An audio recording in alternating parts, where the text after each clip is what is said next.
দেখুন আপনাকে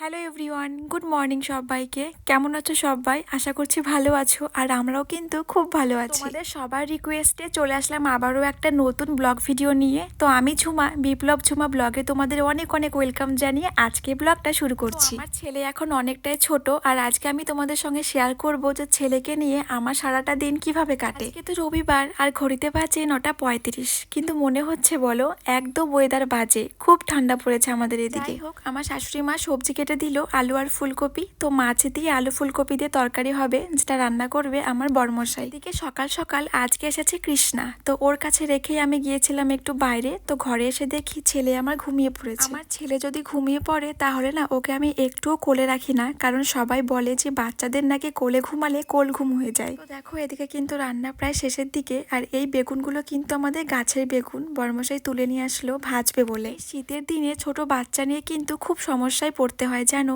যেমন দেখো আজকে একটুও রোদ নেই, আর মনে হচ্ছে না যে রোদ আর বেরোবে। এই কাপড়গুলো সব ভেজা, বিরাট সারাদিন টয়লেট করে করে ভিজিয়ে দিয়েছে। বলতো আমি না খুব দরকার না পড়লে ওকে দিনের বেলাতে ডাইপার পরাই না, আমি রাত্রেবেলাতেই শুধু ডাইপার পরাই, আর দিনের বেলা কিন্তু কাপড় ইউজ করি। আসলে আমার মা বলে যে বাচ্চাদের সব সময় ডাইপার পরালে কোমর চিকন হয়ে যায়। এটা কতটা সত্য কতটা মিথ্যা সত্যি আমি জানি না, কিন্তু পার্সোনালি আমার ভালো লাগে না। আর এখন যা ঠান্ডা পড়ছে, এই ঠান্ডার সময় তো বারবার করে কাপড় চেঞ্জ করা যায় না, আর ঠান্ডা লেগে যেতে পারে। তো এখন কিন্তু আমাকে ডাইপার পরাতেই হবে দিনের বেলাতে। আচ্ছা, তোমরা কারা কারা আছো বলো তো, যারা বাচ্চাকে সারা দিন রাত ডাইপার পরিয়ে রাখো? আর বাচ্চাদের যদি সারা দিন রাত ডাইপার পরিয়ে রাখা যায় তাহলে কি সত্যি ওদের কোনো প্রবলেম হয়? প্লিজ আমাকে একটু জানিও। তো দেখো এদিকে আমার কাপড়গুলো মেলা হয়ে গেছে, যেহেতু বাইরে হাওয়া বইছে তো হাওয়াতে যতটুকুনো শুকায়। আর এদিকে দেখো আমাদের এখানে যা যা সবজি লাগানো হয়েছে সব কিন্তু বেরিয়ে গেছে, যেমন পেঁয়াজ কলি, রসুন, তারপরে ধনেপাতা,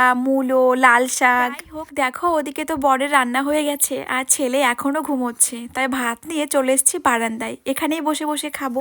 ছেলে উঠে গেলে কান্না করলে টের পায়, ওই জন্যই কিন্তু এখানে বসে বসে খাই আমরা। তো দেখো আজকে কিন্তু রান্না হয়েছিল আলু ফুলকপি দিয়ে মাছের তরকারি, সাথে ছিল আমাদের গাছের কচি বেগুন ভাজা। তো এই বেগুনগুলোকে না আমাদের বাড়ির সবাই বলে শোলে বেগুন। এই বেগুনগুলো একটু লম্বাটে হয় আর কিন্তু চিকন চিকন হয়, তবে তোমরা কি নামে চেনো অবশ্যই জানিও। তো সাথে ছিল ফুলকপি ভাজা আর ছিল আলু সিদ্ধ। তো খাওয়া দাওয়া শেষ করতে না করতেই ঘরে এসে দেখি যে আমার ছোট্ট পাখিটা উঠে একা একাই খেলু করছে। বাইরে যে জামা কাপড়গুলো মেলা হয়েছিল ওগুলো কিচ্ছু শোকায়নি, সব ভেজা আছে, একটু একটু মানে জলটা টেনেছে। তো সব নিয়ে চলে এসছে হিটারের সামনে। জামা কাপড়গুলো এই হিটার দিয়ে এখন শোকাবো, তারপর ভাঁজ করে রাখবো। আর বাবুকে এদিকে তো স্নান করাতে পারবো না, যেহেতু প্রচন্ড ঠান্ডা, তো গাটা একটু মুছিয়ে তেল মালিশ করে দিচ্ছি। আমার ছেলে আগে যখন ওকে তেল দেওয়া হতো তখন ও ভীষণ কান্না করতো জানো, কিন্তু এখন না ও কান্না করে না, এখন ওর ভালো লাগে। ও যেহেতু একটু বড় হয়েছে তো ও কিন্তু এখন সবটাই বোঝে, আর ও ব্যাপারটা কিন্তু খুব ভালোভাবে এনজয় করে। একে তেল দেওয়ার একটু পরে কিন্তু ঘুমিয়ে পড়েছে, আর ওর সঙ্গে আমিও একটু শুয়েছিলাম, আর আমার চোখটা পুরো লেগে এসেছে। দেখো এদিকে আমার ছেলের কাণ্ড,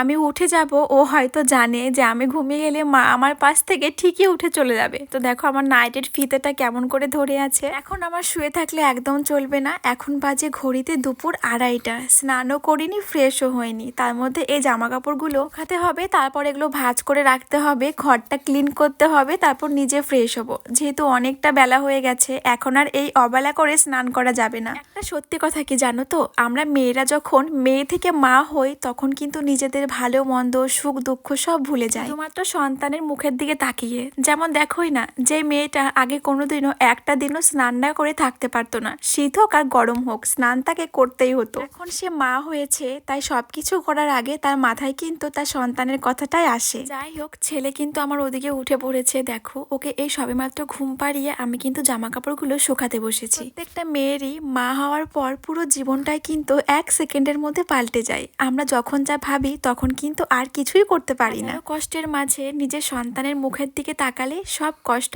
1 নিমিষে দূর হয়ে যায়। যাই হোক এখন আমার ছেলের চোখে একটুও ঘুম নাই, তার চোখে এখন খেলার নেশা, তাই তার বাবার কাছে দিয়ে যাব এখন আমি বাইরে। তুমি আগে ঘরটা পরিষ্কার করব, জামা কাপড়গুলো গোছাবো, তারপর যাব একটু ফ্রেশ হতে। এখন তো স্নান করতে পারবো না, জামা কাপড়গুলো পাল্টে ফ্রেশ হয়ে নেব। হয়েছে বলো তো, আমি তো ওকে ওর বাবার কাছে রেখে বাইরে গিয়েছিলাম যে হাত মুখগুলো ধুয়ে আসি, তো ওর কোনো আওয়াজই পাচ্ছি না। আমি মনে মনে ভেবেছি আমার ছেলে হয়তো ঘুমিয়ে পড়েছে। এখন ঘড়িতে বাজে 3:30। সারাটা দিন চলে গেল, আমার ছেলে কিন্তু সেরকমভাবে একটুও ঘুমিয়ে থাকে না।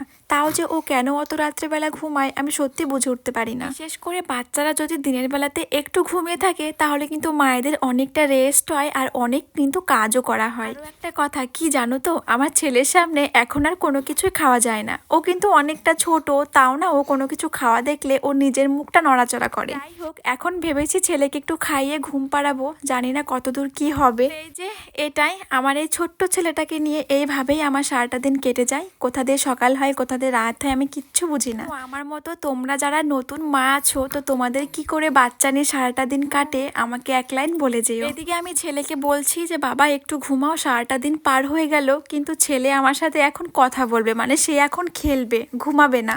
যাই হোক চলো, আজকের মতো